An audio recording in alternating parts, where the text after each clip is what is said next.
Je suis allé avec mon ami à moi, je me suis drogué et j'ai senti vraiment quelque chose.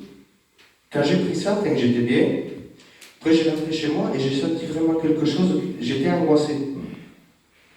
Alors je me suis dit, qu'est-ce qui m'arrive? J'ai dit, je sais, j'ai besoin de Dieu, mais qu'est-ce que je vais faire? Je vais me pardonner si demain encore je vais faire le pire. Alors je n'ai pas envie de me pardonner pour ça. Et voilà qu'un jour, j'étais chez moi, il y avait ma mère, mon père n'était pas là, il y avait mon frère, il était assis, et je lui ai dit à ma mère, donne-moi de l'argent parce qu'il faut que j'aille faire un truc. Et elle m'a dit, si tu veux aller manger quelque chose, oui, à part pour faire ça, non, je ne peux pas te donner rien. J'ai dit, si tu me donnes un passage, je te tape, donne-moi l'argent. Il m'a dit non. Et j'ai dit, bon, tu veux que je te tape alors? Et je me suis approché d'elle. Et mon frère, qui est plus vieux que moi, il est venu, il m'a pris, il m'a dit, tu fais quoi t'es pour faire ça? Et j'ai dit, et toi, qu'est-ce qu'il y a, toi, qu'est-ce que tu veux? J'ai dit, qu'est-ce qu'il y a, qu'est-ce que tu veux? Et il m'a dit, bon, Dylan, pars parce que tu vas me faire énerver. Alors j'ai parti toute la journée, je suis allé en ville. Et comme si la voix de Dieu me disait, ce soir il y a réunion, c'était mardi, je me rappellerai. Ce soir il y a réunion. Alors j'ai dit, Seigneur, je viens de me disputer, tu es en train de me parler. Je n'ai pas réagi. Je suis allé voir des magasins pour m'habiller. Et encore, on me disait, ce soir, il y a réunion. Alors j'ai dit, est-ce que c'est moi que je me le pense ou c'est vraiment Dieu qui me le dit maintenant?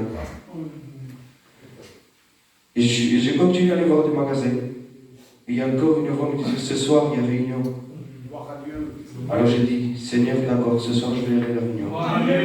Je suis rentré à la réunion. Et mon frère, comme j'ai parti de chez moi, que je ne suis pas rentré chez moi, me cherchait partout. Et demandait au Seigneur, que mon frère, il puisse vraiment être là, à côté de moi, en train de prier. Mais moi, je ne savais rien de mon frère, c'était Dieu qui me parlait. Et voilà que ce jour, Dieu a exaucé ses prières, j'ai été derrière lui, en train de prier aussi. Et voilà que le Seigneur, il m'a dit, ce jour-là, il faut que tu donnes ton cœur. Donne ton cœur. C'était le pasteur qui prêchait, il disait ça, donne ton cœur à Dieu. Et j'ai dit, je sais que c'est pour moi. Alors, il a fait un appel, je me suis levé, je me suis fait imposer les mains. Et j'ai dit, Seigneur, je sais que l'ennemi est plus fort que moi, mais je sais que toi, tu es plus fort que lui. Alors, j'ai dit, je me donne à toi, mais il faut que tu me délivres maintenant dans la drogue, parce que sinon, je ne vais pas y arriver. Parce que c'est quelque chose de très fort, c'est pas comme les autres. Parce que les autres, quand on faisait la fête, ils rentraient chez eux, mais moi, je ne pouvais pas, il fallait que je reste dehors. Et voilà que ce jour-là, je me suis pardonné, je suis rentré chez moi. Le lendemain matin, mes amis m'ont appelé, j'ai dit non, je ne veux pas venir, mais en vrai j'avais envie d'y aller. Un jour, 2 jours, 3 jours, et après j'ai vu vraiment que j'avais plus envie de me droguer. Alors j'ai réalisé que le Seigneur m'avait complètement délivré de la drogue. Et par contre, après j'avais la cigarette, et c'était vraiment quelque chose de plus fort que la drogue. Et j'ai dit, bon Seigneur, là, ça fait au moins quelques mois que je te suis, je voulais m'engager par le jeu du baptême, et j'avais la cigarette. Alors je me suis dit, Seigneur, je ne peux pas m'engager avec toi, alors il faut que tu me délivres.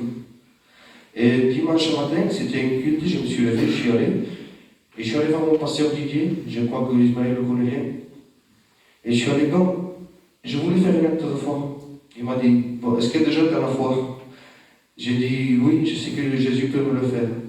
Alors il m'a dit, va chez toi, prends le paquet et jette-le par la fenêtre.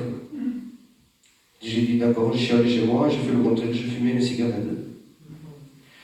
Et voilà qu'après, encore comme la première fois, la voix du Seigneur, il me disait, va en bas à l'étage et jette ton paquet.